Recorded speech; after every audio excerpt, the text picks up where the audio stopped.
Good evening, sir. Yo, yo, this is episode 67 of the Beef and Bitcoin podcast with your host, Brett and CH. Today's topics, looks like our friends over at the Coin Center have gotten a new tax bill that could be hitting the floor eventually, the Virtual Currency Tax Fairness Act. Also, looks like we might have some institutional investment here. Institutional investment alert from your buddy Barry Silbert from Grayscale. Yeah, it looks like 600 mil went into Grayscale in 2019. So yeah, it's not too shabby. Interesting. We'll touch on that. And then also, we were just talking about this before we started recording, the asset forfeiture, and people having some issues with having their life savings seized at the airport, or not being able to get their gold back from a gold warehouse. But how you doing, man? It's the new year. What's going on? I'm doing good. As we were talking about, we probably should have just recorded our conversation earlier. I mean, it would probably have been good just to record it for the hell of it, even though it would have been construed and just us shooting the shit. Things are getting ridiculous in just equity markets in general. Tesla hit 595. Apple's going ridiculous. Microsoft, you name it. Everything's getting, everyone seems complacent. That's like retail, as in they're just like complete retail noobs, like have no understanding. And then also, like, we'll definitely dive into the asset forfeiture at the end. CH can confirm I was a little frustrated because it's ridiculous how this works, but we can talk about that later. We can jump into this Virtual Currency Fairness Act here. Would you like to take the wheel on this, sir? Yeah, for sure. So Coin Center's worked on a bipartisan bill that provides basically a de minimis exemption for everyday cryptocurrency transactions. So this is interesting because, Bitcoin sits in that weird gray area where the IRS treats it as property, and then the CFTC treats it as a commodity, but then it's also highly liquid. So like you can use it as a money. And that's so different from other monies that have been used historically. So, here in the US, you have an issue where technically every time you spend Bitcoin or do anything with it, it's a taxable event, right? So if you wanted to, I always use the example, if you wanted to buy coffee with Bitcoin, technically you'd have to report that on your taxes and cover that if there was a taxable gain in there, which it sucks because, and a lot of people don't like to talk about this because it's a really touchy subject.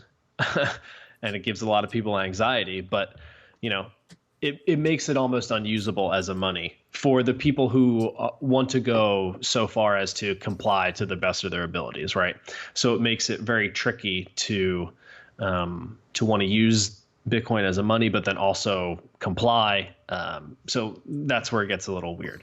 But the goal of the bill is pretty much, if it sets the de minimis amount. So if you're not going to have capital gains of at least $200, or pick an arbitrary number, then you wouldn't have to report it. So in other words, you can go and buy coffee with Bitcoin, show your friend, hey, look, check out my phone, this app, I can buy coffee with Bitcoin. It's a magic internet money, whatever, and that's fine. You'll be able to do that now and not have to look over your shoulder. On one hand, it's like eventually this is going to have to be a necessary step. I mean, in other countries, people don't have this issue where they can just kind of spend freely and they don't have to worry about all the crazy filings. So in the long term, I think it's a good thing. But on the other hand, it could be a slippery slope if the law is written, or the bill is written in such a way that could make things worse later on. And that's where I get hesitant to see these kinds of things kind of push forward. As good as it sounds in theory, I just don't want it to make anything worse in the long term. And, I've heard some people take the argument of not engaging with, compliance, regulatory stuff, like trying to set precedent, because you always want to be able to fall back on that. It's just text, right? And that's what was used to kind of get encryption covered under the First Amendment. Where that it's not like you're not transferring munitions across the border by wearing a T-shirt with like encryption on it.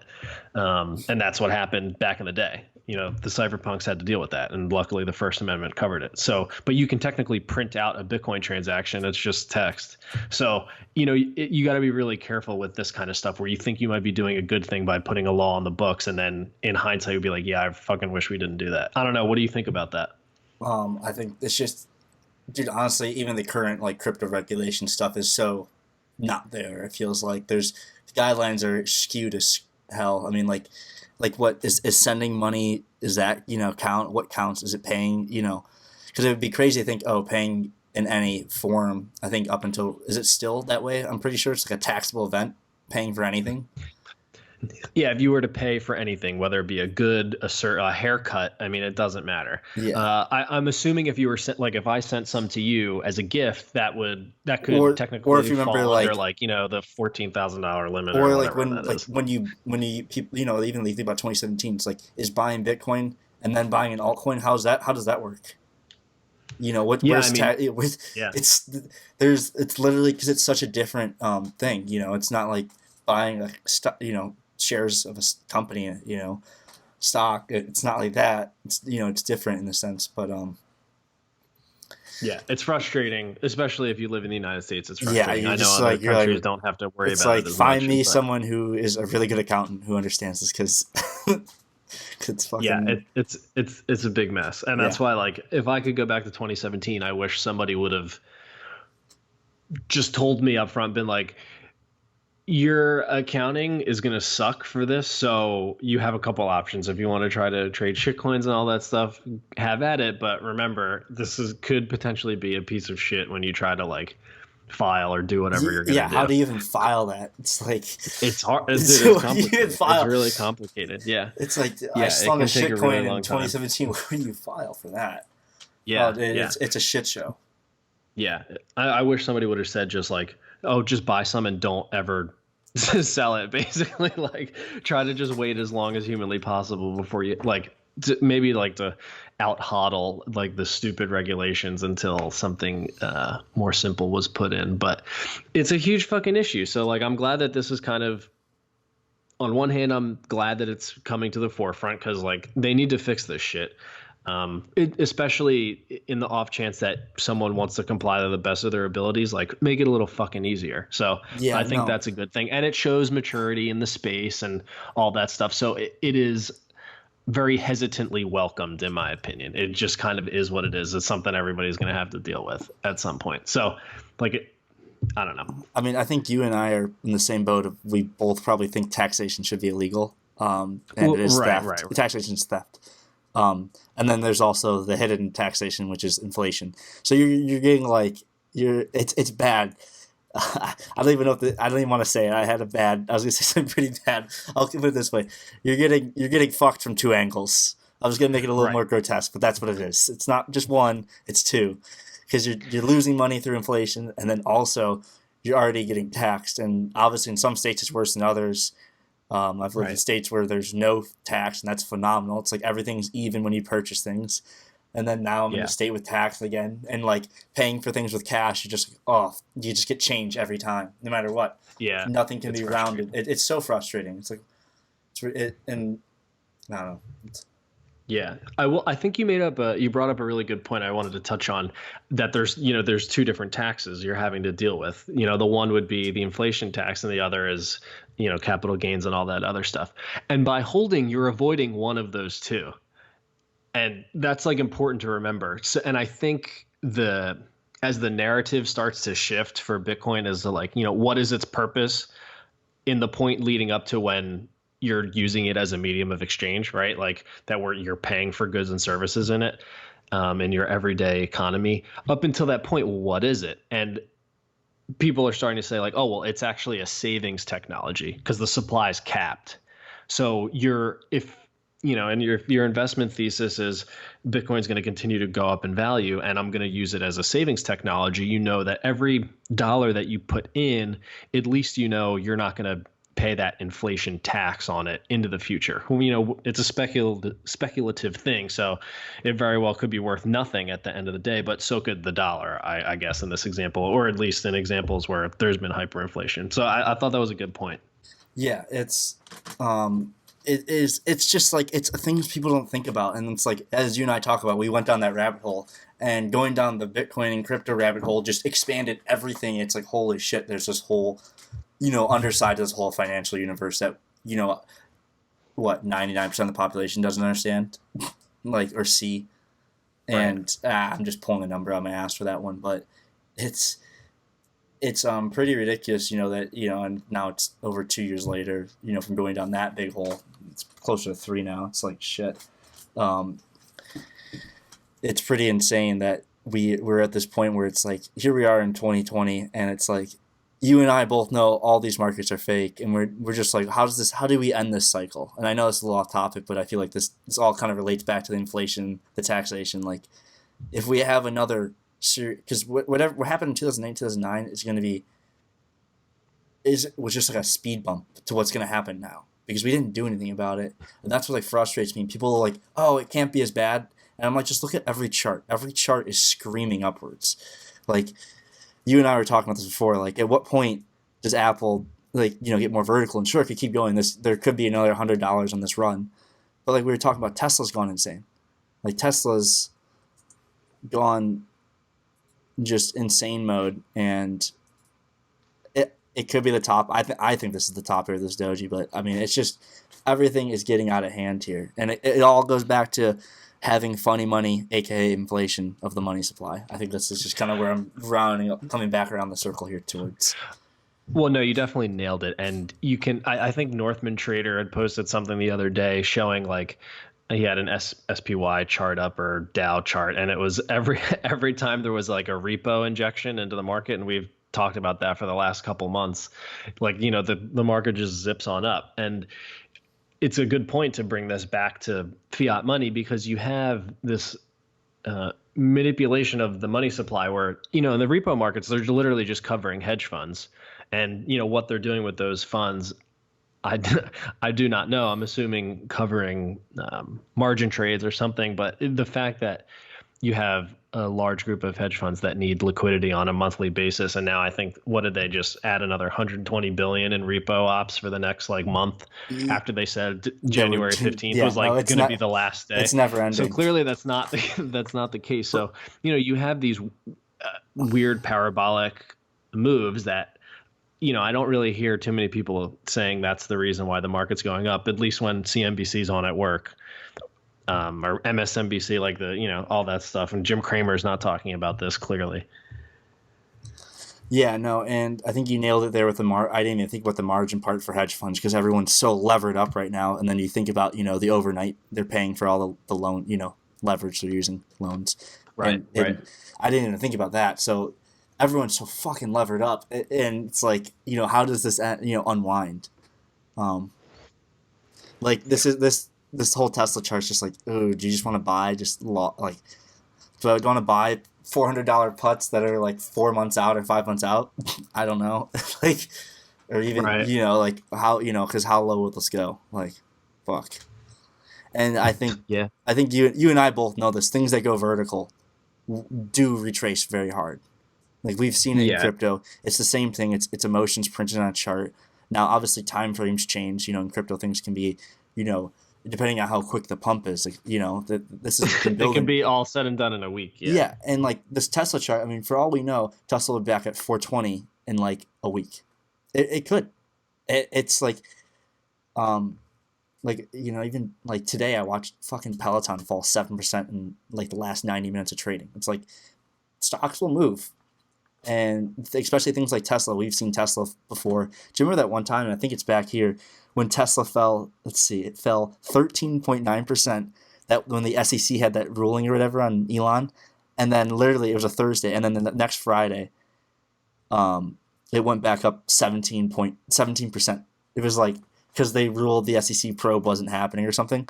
It's like, well, how does that even happen? To a company that's worth like $50 billion at the time or whatever it was. Yeah, I mean, it's definitely nuts. Oh no, and I don't know if I mentioned this before in the podcast. I had a couple friends who obviously were finance in college, and one of them was talking. He's now manages money, and he's like, they literally just ruled off Tesla. Like Tesla's a no go. Nobody can touch it. like, no one can buy Tesla. And I was like, but you think about it in hindsight, it's like, shit, people who bought Tesla at like, in the summer at fucking under 200 are probably pretty happy right now. Oh yeah, for sure. And I think, that's actually a pretty good transition into the next topic with all the investments into Grayscale. So when you're thinking about fiat money and hedge fund exposure and what what they're doing with their funds at the moment in a very interesting time, like in global macro space, you also saw some hedge funds moving into GBTC from Grayscale investment, which I think that's also a sign of the times of looking for yield and going into, I guess I don't think of Bitcoin as speculative as someone who doesn't know shit about it, but Yeah. to see that investment is interesting, as they probably consider it highly speculative. Yeah. And it just makes sense. But, for those who don't know what Grayscale is, they basically allow you to get exposure to Bitcoin and other cryptocurrencies, and their ticker is GBTC. So that's just a really easy way for your traditional investor, your parent or something like that, who wants exposure to Bitcoin but isn't going to sign up for, Gemini or Cash App or whatever and buy their Bitcoin. You can just get exposure from GBTC. You can pay the premium. Sometimes it can be pretty high, so you're not getting that fair of a deal. You're definitely going to have to pay a premium there, but it makes it easy, just like we said with like tax reporting or whatever. E-Trade or whoever just gives you your 1099 or whatever, and that's it. Like, you're done. You don't have to worry about it. But I mean, GBTC is pretty wild. It hit 39-ish in the bull run of 2017, and now it's at like 950. So I mean, the thing moves, which I guess if you're a hedge fund, you'd like that kind of volatility. So that's understandable. But it looks like 71% of the 600 million that was invested in 2019 was from institutions like hedge funds. And, the other thing about that 600 million is the 600 million invested in new money inflows in 2019 was more than 2013 to 2018 combined. Yeah. So I don't know, maybe if you're kind of a macro guy like Dan Tapiero and you see that Bitcoin's been pummeled 80%, you're like, oh, fuck it. Maybe I want to take a swing at this. I don't know. That makes sense in my head why you saw some more investment than usual in 2019. I mean, look, here's the GBTC price right now is $9.53 a share, and Bitcoin's trading at $8,569 on Bitstamp. So there's definitely a pretty decent premium there. But as you were saying, the ease of doing it, if you're not a person who is good with technology, especially older people, as you're not talking about, or if just people who have like Roth IRA, whatever, where you can buy or 401ks, and you're like, I don't know if you could buy this in a 401k, but maybe I'm wrong. You can in your Roth, you can hold it in like a tax advantage account. Yeah. So that's it's pretty useful for that. I would like to note there is a gap down here, pretty close to the price on GBTC that might get filled. at 8.6. So what's that equate to in Bitcoin price? I don't know. Maybe a little dip here in Bitcoin, but yeah, it's just like, the gaps. Yeah. I think it's interesting, Plan B has always put out some good work about those very small allocations into Bitcoin. Like a 1% Bitcoin, 99% cash position outperforms the SPY over every single year. Actually, it's outperformed. So you start to think of that, that Sharpe ratio and how Bitcoin's just outperforming everything else. And you can play a lot of defense. You can literally leave everything in cash and take a really small percentage in Bitcoin and just like let it sit. And all of a sudden you're outperforming the market, and anybody could do that. So, as I said before about the Bitcoin as a savings technology narrative starting to grow, it just doesn't surprise me now in 2019. It's been beat up enough. If you're a big player and you're going to make moves, I guess that was, right around nowish is your time. So I don't know. I think it'll be interesting to see how the rest of the 2020 plays out. And if Grayscale come another year from now has, $1 billion in investment, it doubled again from 2019. That would give me confirmation. Okay, people are starting to take certain narratives more seriously. So it says here market cap's 2.386 billion. It's not bad. Dude, but look how high it spiked on fucking the pump though, dude. Yeah, The no, premium, that's what I mean. yeah. So It's like you volatile, that's for could sure. being on the other end of it though, when you think about it, so you're paying for a little premium now, but Bitcoin hit 20K, and this thing, dude, It was almost like double the premium. Yeah, yeah. like So you really get some you could play the exposure. premium technically on this when you think about it in that sense. Yeah. Um, like shit, like so if you bought in April 2017 this, you got 26 times your money versus what it versus probably under 20x or something. So Right. pretty, yeah, wow. I don't know. I'm glad that it exists. It at It's least provides the option. I don't want to say it's bullish or not bullish or whatever, but at least the option is there. And as narratives change, it allows people to take advantage of that. That's all I really think about it. But it is a good thing overall. oh, definitely a good thing overall. More exposure, as we talked about before. It's out there, the cat's in the bag, and obviously just it's like the internet. And maybe I'm wrong, but because the internet is very foundational in our society, obviously. But I think over time we'll see, because it's going to take a while for us to really see the, 20 or 30, more years to see what Bitcoin really becomes and looking back on it and, looking, oh, we were such idiots in 2020, because that's what it's going Right, to be right, like. I right, know right, in like right. 10 years, I'm like, I was a fucking idiot. That was a terrible prediction or something. No, that's Oh, true. People say that. It's humans have a difficult time um, forecasting exponential stuff, basically. So if you are saying like, what's our boy's name? Krugman in 1993 or whatever, that no one's going to use the internet, it'll be just like the fax machine. Like you missed all the way from web pages, blogs, 4K streaming video to Uber and like Airbnb. Like you didn't foresee any of that shit happening. And here today in 2020, I'm like, oh yeah, I hope the Bitcoin as a savings technology narrative goes forward. And maybe that's like a super short period of time, or maybe we're like at the middle end of that in 10 more years. It's like, oh yeah, it's still, people are like saving a couple bucks a week worth. Like that was all that it did.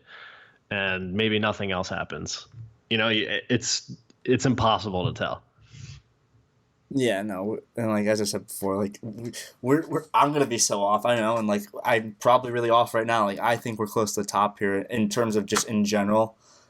And like there's so many signs. Obviously, we I think we talked about shipping orders and other stuff. Yeah, yeah. I mean, there's The so many. Baltic Dry Index or whatever. Yeah, I wonder if we have that, or I have it. Excuse me. I don't know. BDX. I haven't looked at that. No big deal. Um, Yeah. Should we jump into I was gonna say asset asset yeah. the asset forfeiture? Yeah, we were ripping on this right before we started Should we recording. cover the gold first? I feel that's smaller, and then we can really rip in the DEA one. Do you want to Yeah, cover for gold? sure. So I'll let you Yeah. go. Yeah, the gold thing, it's nothing too crazy. I think it's just interesting that this is like true counterparty risk, as the tweet says here from Simon, that UBS refused to pay 9 kilograms of gold from a gold account to a German client, and that German client, in order to get the gold, had to prove that the gold had been declared to the German tax authorities, and the case went up to the Swiss High Court and remains open. So, a couple things to note. One, that the guy's storing his gold in Switzerland, which I'm assuming a lot of high net worth individuals do for like offshore banking purposes, and definitely privacy focused individuals would want to store shit in Switzerland. So that it's interesting that they want proof that he's going to declare the gold to the German tax authorities prior to taking receipt of the gold. So when I saw this, obviously I thought of Bitcoin right away, but as like a solution to this kind of problem.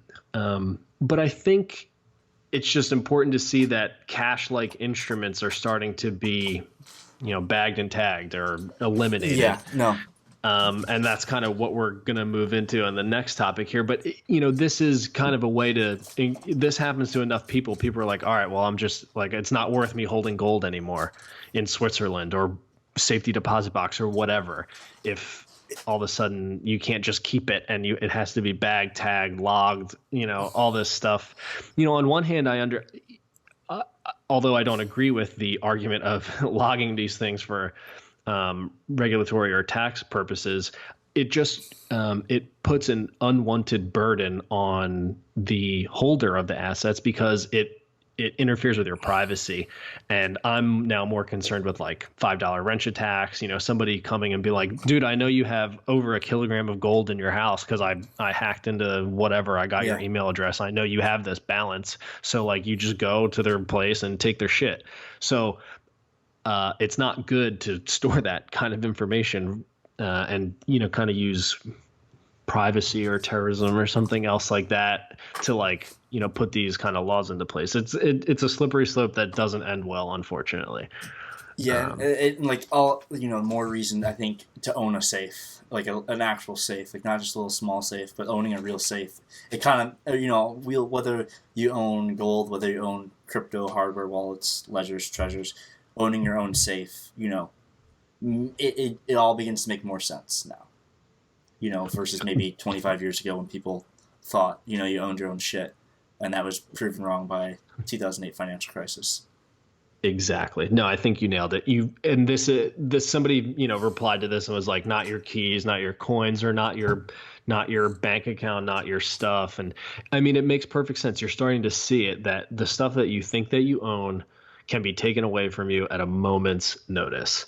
And that it's kind of a mind fuck when you think about Bitcoin in that context. If you have keys distributed in multiple locations and stuff like that, like, yeah, sure. So you could get thrown in prison or something like that indefinitely for not giving up your keys. But at the end of the day, nobody can take it, which is different from something physical. And, both have their trade-offs. The digital thing has its own negatives that might not be helpful for someone who can't manage the technology, and they're better with something physical, like hiding gold in a, closet or whatever. But there's different trade-offs now. And it's interesting to see what those differences are when you start comparing something digital with something physical.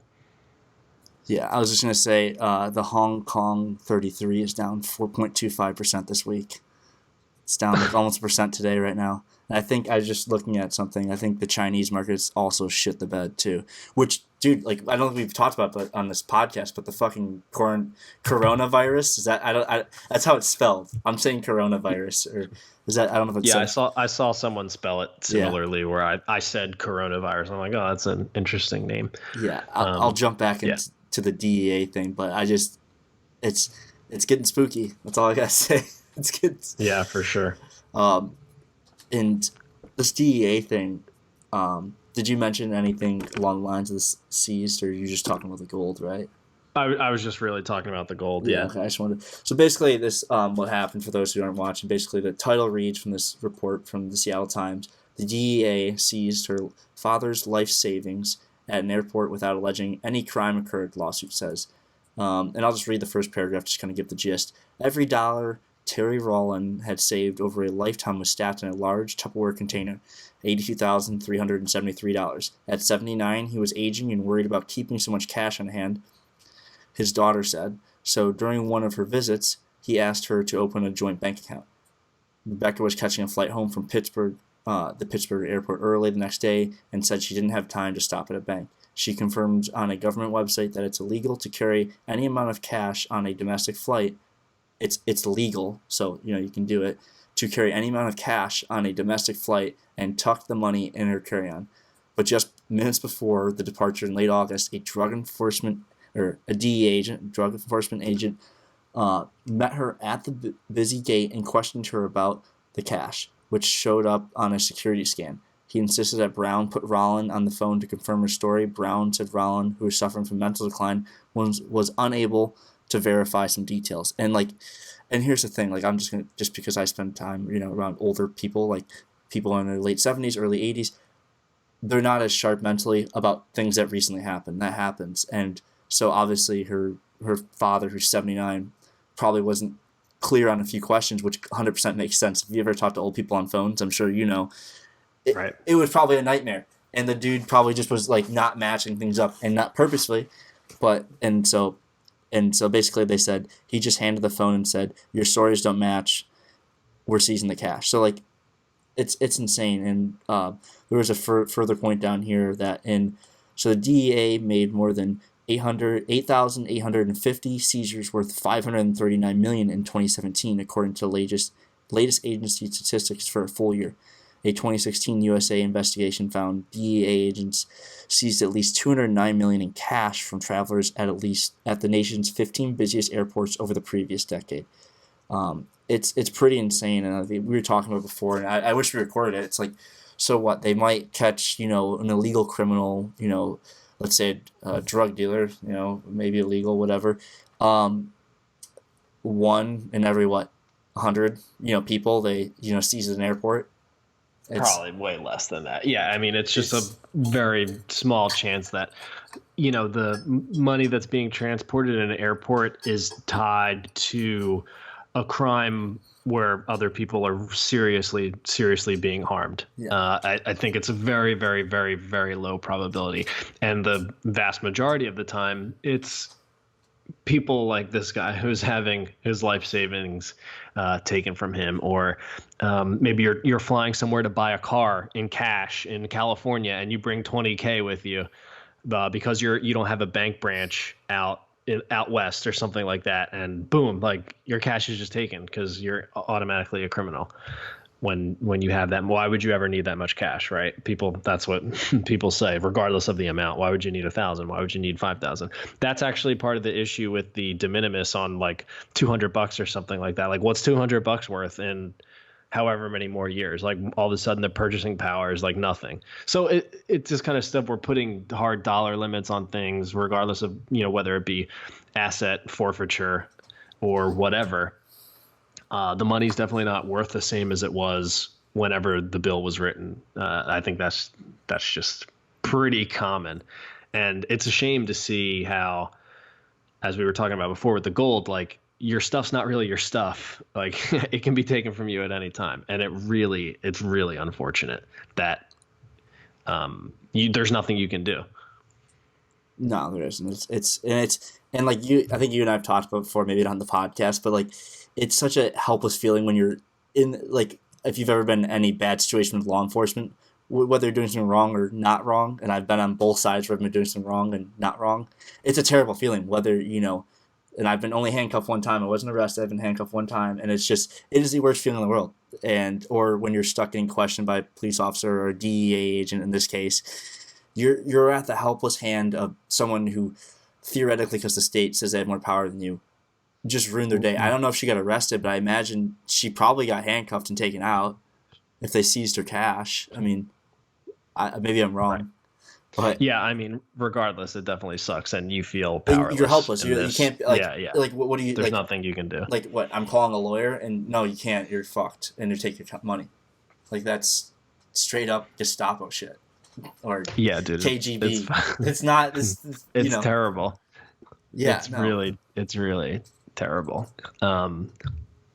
And the war sure, I'm sure there's a different way this guy could have handled this situation, but that's not really the point. The real question is, what are the solutions to this? And that's where it gets more interesting, because changing government policies and agencies. That's what's going to happen eventually, I think. Or we go to our brave new world where we have, Bezos bucks on the blockchain and every transaction's monitored. I don't know. Right. It could really go south. We're forking here one way or the other, and I don't know where. Right. Yeah. I'm optimistic, but it is like, it sucks to watch sometimes, but it is what it is. When I see stories like this, it makes me more bullish, because I'm like, all right, well, at least there's a technical solution, assuming all things continue and another 10 years go by and Bitcoin still works. In the off chance that somebody wanted to fly with a large amount of money with them, you can do that now, fairly untraceable. You keep your seed with you, or you memorize it, which I don't recommend people doing that as the only way they remember, or the only way they have access to their funds. But at least it gives you options, right? I've heard a ton of stories of people in Venezuela who are like crossing over to the Colombian border, and you can't take cash or gold with you because it just gets seized. Not for the benefit of the government, just because the dude at the border is like, yeah, I'm going to keep this for me. Dude, corruption through the fucking roof. Yeah, it's terrible there. It is what it is. But a lot of people now, they're using Bitcoin for that kind of stuff. At least the people who are on the younger side who are like, all right, let's get all the money we can together. I'm going to get as much Bitcoin as I can, and we're going to just walk across the border with nothing on us, or at least it looks like nothing's on you. But that's when I really like the that particular use case of Bitcoin, even though it's technically a cross-border remittance, but like it's like physical and digital all at the same time. Because if you just have a brain wallet on you and you walk across a border, that's a cross-border remittance, but it's so different than carrying something physical with you. So I think that's fascinating that anybody's actually done it in real life, because you were put in that situation. Like your country suffered from hyperinflation. You're like, I got to get the fuck out of here. How do I bring any of my wealth with me? And like when Bitcoin's your last option, like holy fuck. Yeah, no, and again, like we talk about reasons why Bitcoin came about, and you think, we had a century where we started off in the gold standard. And then obviously as things went along, we had World War I, and the world got more paranoid, and governments took more power, and people lost freedoms a lot, but it wasn't that bad. But then after World War II, freedom anywhere basically outside the U.S. didn't exist. Like you think about and by the time 2000 came around, think about how many countries had forked over their guns. And I know it's right. Literally everyone, and it's. And so you look in a turn of a century, a couple generations, how the mindset has changed and how much the government influences. Like I'm sure the amount my great-grandparents, the amount the government influenced in their life, even my grandpa, is not the same as the much control they have now, and it's insane, every little thing. Yeah. Yeah, you can tell. And it takes generations for that loss of understanding of history. Yeah, it takes generations, and we're born into it. It's like a long game, right? And then all of a sudden if you're me, right, you were born into that. All of a sudden you find Bitcoin, Austrian economics, gold standard, how all these laws have changed over the last 100 years, how the privacy aspect, the larger size of the state, and its implications, and how it's kind of sold as like a very good thing and beneficial to everyone. And people don't really have a good perspective to look back and say, hey, maybe things actually have gotten a little bit worse than they were originally pitched, right? Yeah. No, but that's when you can start to see, like, what do they call it? Like the Great Awakening, or at least people in Bitcoin are starting to ask more questions like, wait, what the fuck? How the fuck did we get off of the gold standard? Why do we use this paper money? Yeah. You need more people at least thinking about that, or all of a sudden you have all the Bitcoiners who are interested in like Ron Paul and what he's had to say. And then all the people who have been interested in what Ron Paul has to say have been like, yeah, man, where the fuck have you been for the last, 20 or 30 years? He's been saying the same stuff over and over again, and nobody cared until now.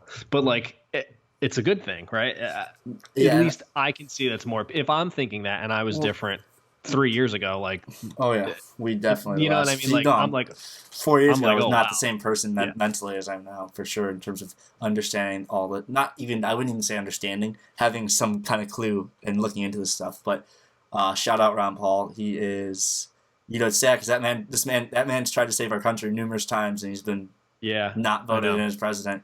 And it just, like, I bet you if he would have ran, if he had been a little younger than he is now and been able to run now, it would have been a whole other story, obviously.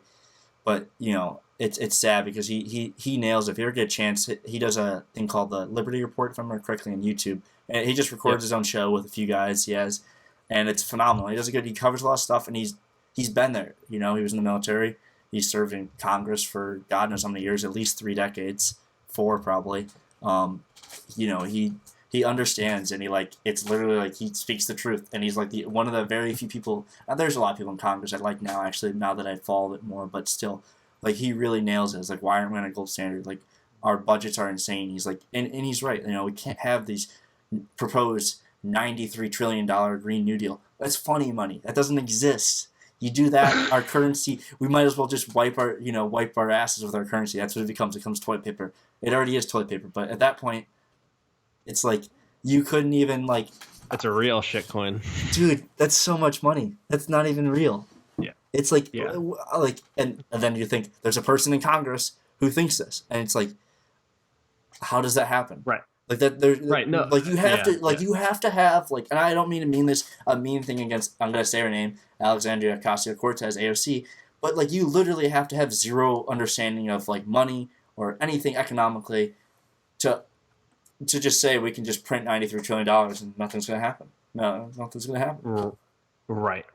And I think that's where you have a new group of people who are learning, or who are like learning this, but coming at it from a different angle. And it's funny because the reason that they're coming at it is because they want to get rich buying Bitcoin or cryptocurrencies or whatever they think they're doing. And the side effect of that is all of a sudden, watching Ron Paul videos or, that kind of stuff in general, and understanding about gold and Austrian economics and all this other stuff. It's like the best, what's the word I'm looking for? Like repercussion of someone falling down the Bitcoin rabbit hole and wanting to get rich doing that. You know what I mean? It's such a interesting side effect. The side effect was the word I'm looking for. And it's good because now you have people starting to come together on this stuff. And, if any Bitcoiners listening to this have kids, and teach them as much as you can. So that way you can start having new generations of, people who don't believe any of this junk. Yeah, I think, as we were talking about, you're saying the Great Awakening, I think and you and I have discussed before in the podcast, that the term fiat is slung around a lot more now. And I think people say that people now, like Joe, meme pages. Our buddy Joe on CNBC, he's more woke now, if one would say. Like, there's a lot of people, I think, that are starting to ask questions like, things just aren't adding up here. 2 + 2 = 5. It's just Right. Yeah, you would never have expected Joe Kernan to be saying the words like fiat, stock to flow, anything like this now, and people think he's nuts, and then you have everybody else who's been like, I can't believe Joe's saying this, like he's nailing it. So what a fucking time, honestly. And I don't know, it is. I can't believe it's 2020, and we've been thinking about the beginning of 2020, like all of last year. We were talking about it, like what's going to happen in 2020, and I mean, it's been pretty interesting the last couple of weeks. So I'm pumped for the first quarter of the year and moving on into the summer. I think it's going to be wild no matter what. Yeah, this first quarter is going to be whack. I mean, as you and I said, like things like Tesla hitting almost $600, like, and obviously the fundamentals aren't there. It's larger than Volkswagen. Volkswagen sells 30 times more cars in 2019. So it's insanity that, I don't know what Tesla's market cap is now. It's like got to be over 100 billion, I think. Yeah, I'm pretty sure. I saw some. I'm pretty sure. I'm pretty sure that someone mentioned. Yeah, 102 billion. Like, and I don't know what its revenue was, but it still has a negative earnings and it still doesn't make money. So, right. At what point does it need? What point do they need to have a profit? Right. I don't know. It doesn't matter with fiat money at the moment, apparently. I've said it already. I think this is the top, man. I just looking at that doji there, just hanging out. Well, either way, we're gonna find out by the next time we record. We'll know if this podcast is gonna outlast Tesla. I'm calling it now. That's funny.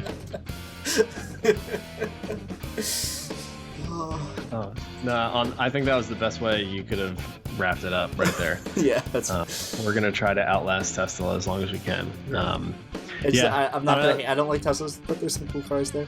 But that's it. We're gonna outlast Tesla. That's my only goal now. Now we have to keep recording. We have to keep recording. Oh man. All right. Well, this was episode 67 of the Beef and Bitcoin podcast. Thanks for tuning in. Make sure to like and subscribe on YouTube. Leave us a review on Apple Podcasts. Follow us on Spotify. Shoot us a DM. Let us know what you want us to talk about. We do appreciate that, and it helps us steer the topics for the shows coming up. All right. Peace. Peace.